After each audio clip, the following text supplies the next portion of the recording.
à tous. Aujourd'hui, pour cette nouvelle vidéo, je vous propose d'aller à la rencontre de l'association On n'est pas que des cajots. Vous savez, Anne, l'intervenante qui nous fait bricoler d'habitude l'été. Donc on va aller à Saint-Brieuc, au siège de l'association. Allez, c'est parti. Ah, et ben je crois que ça y est, me voilà arrivée. Je vous propose de me suivre et d'aller voir qu'est-ce qui se cache derrière ces grandes portes blanches. Allez, suivez-moi.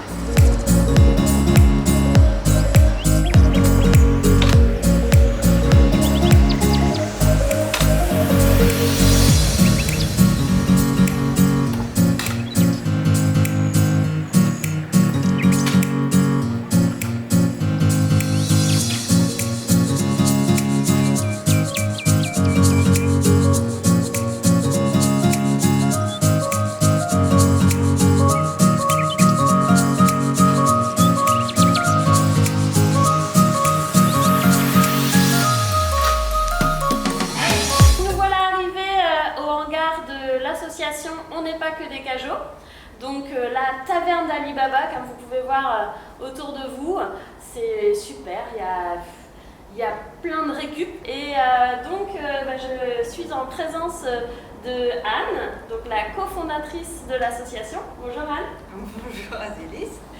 Et donc de Olivier, un des bénévoles de l'association.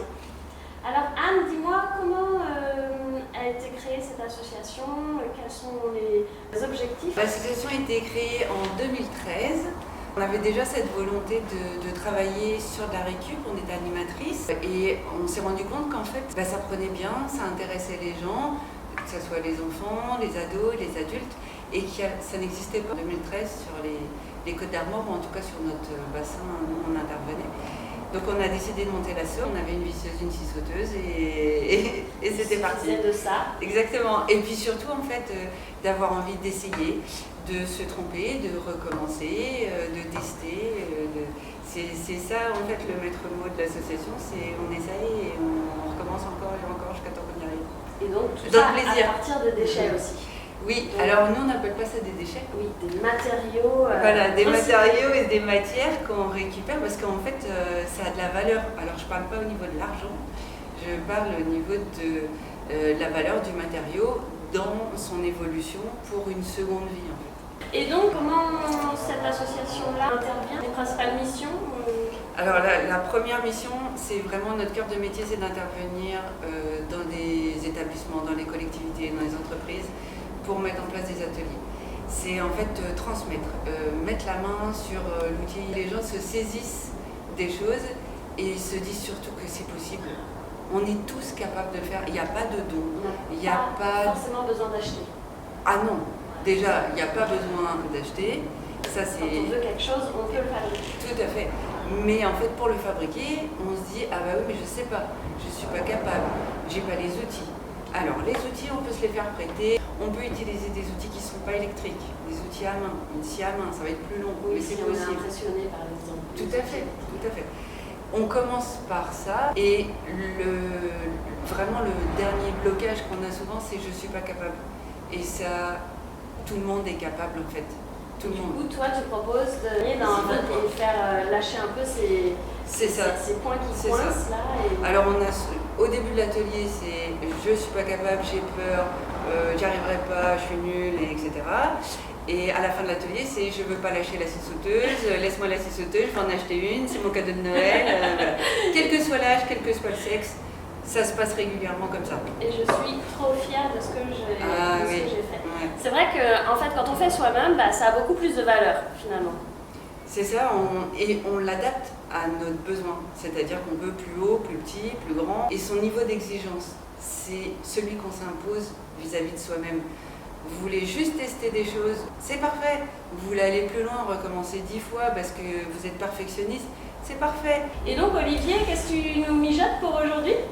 Moi j'aime bien jouer, alors je fabrique des jeux à base de récup, alors certains pour moi parce que j'en ai un usage professionnel, je fais des animations, c'est des gros jeux surdimensionnés, mais aussi on peut fabriquer plein de petits jeux pour la maison, certains laissés dehors. Et toujours à partir de matériaux de récupération. Ah, toujours à partir de récup. Il y a des jeux qui sont nés juste par rapport aux matières qu'on avait. En fait c'est tiens, je vais faire ce jeu-là, c'est pas forcément je veux faire ce jeu-là, de quoi j'ai besoin pour. Ça a plutôt été qu'est-ce que j'ai. Et tiens, du coup, wow, avec tout ça, je pourrais peut-être faire celui-là, essayer, et voilà. Donc finalement, c'est la matière qui guide. Des fois, c'est la matière qui guide. Donc en fait, finalement, on peut faire des petits jeux, mais aussi des grands jeux. Et c'est ce qu'on va voir tout de suite. Olivier va nous montrer tout ce qu'il a déjà fabriqué.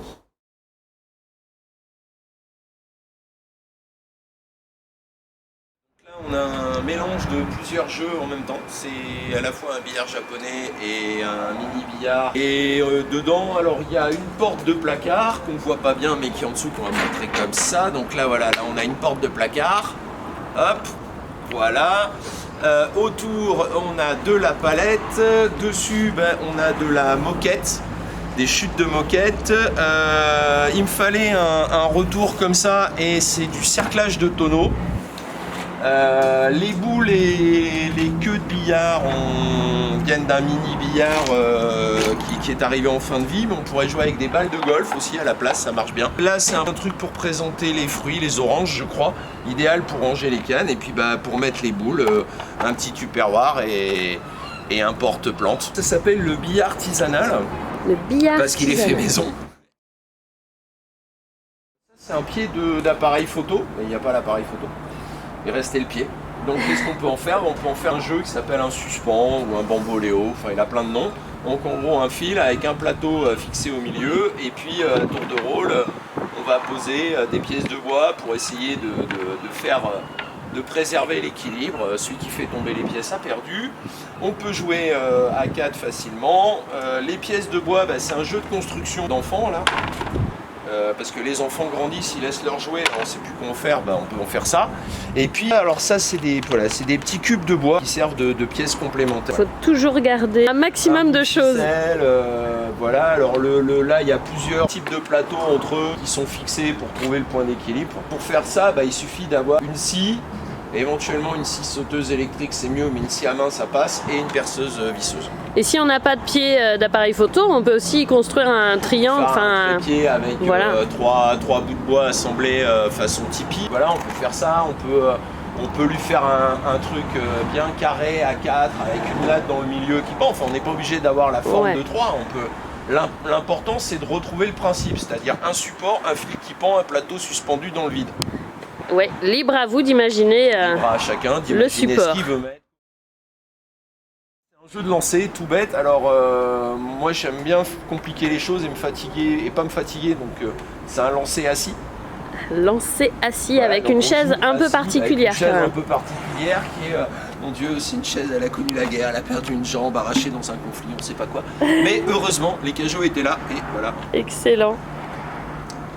Voilà, et donc le jeu, pareil, un bout de plateau avec de la moquette qui restait, quelques bouts de bois, des balles de golf, un peu de peinture, et puis ça c'est des pieds de fauteuil, c'est des chutes inutilisables, récupérées, que quelqu'un a donné à quelqu'un qui a donné à. Et voilà, on les redécoupe. Qui t'a inspiré. Ouais, voilà. Et ça fait des super couleurs. Hein. Ouais, et puis je savais pas comment les couper bien. Je savais qu'il me fallait une boîte à onglets, mais j'avais pas le bon ongle et tout. J'étais sur internet, j'ai regardé un tuto, et puis parce qu'il y a ça aussi, c'est qu'on peut trouver des choses, et puis après, faut s'adapter, quoi. Le travail du matériau aussi est important, quoi. Voilà. Il ressemble pas à celui qui était sur le tuto, parce que moi j'ai fait avec ce que j'avais. Et j'ai essayé de comprendre le principe et de reproduire le principe, pas l'objet à l'identique, mais plutôt, tiens, celui-là, il est unique.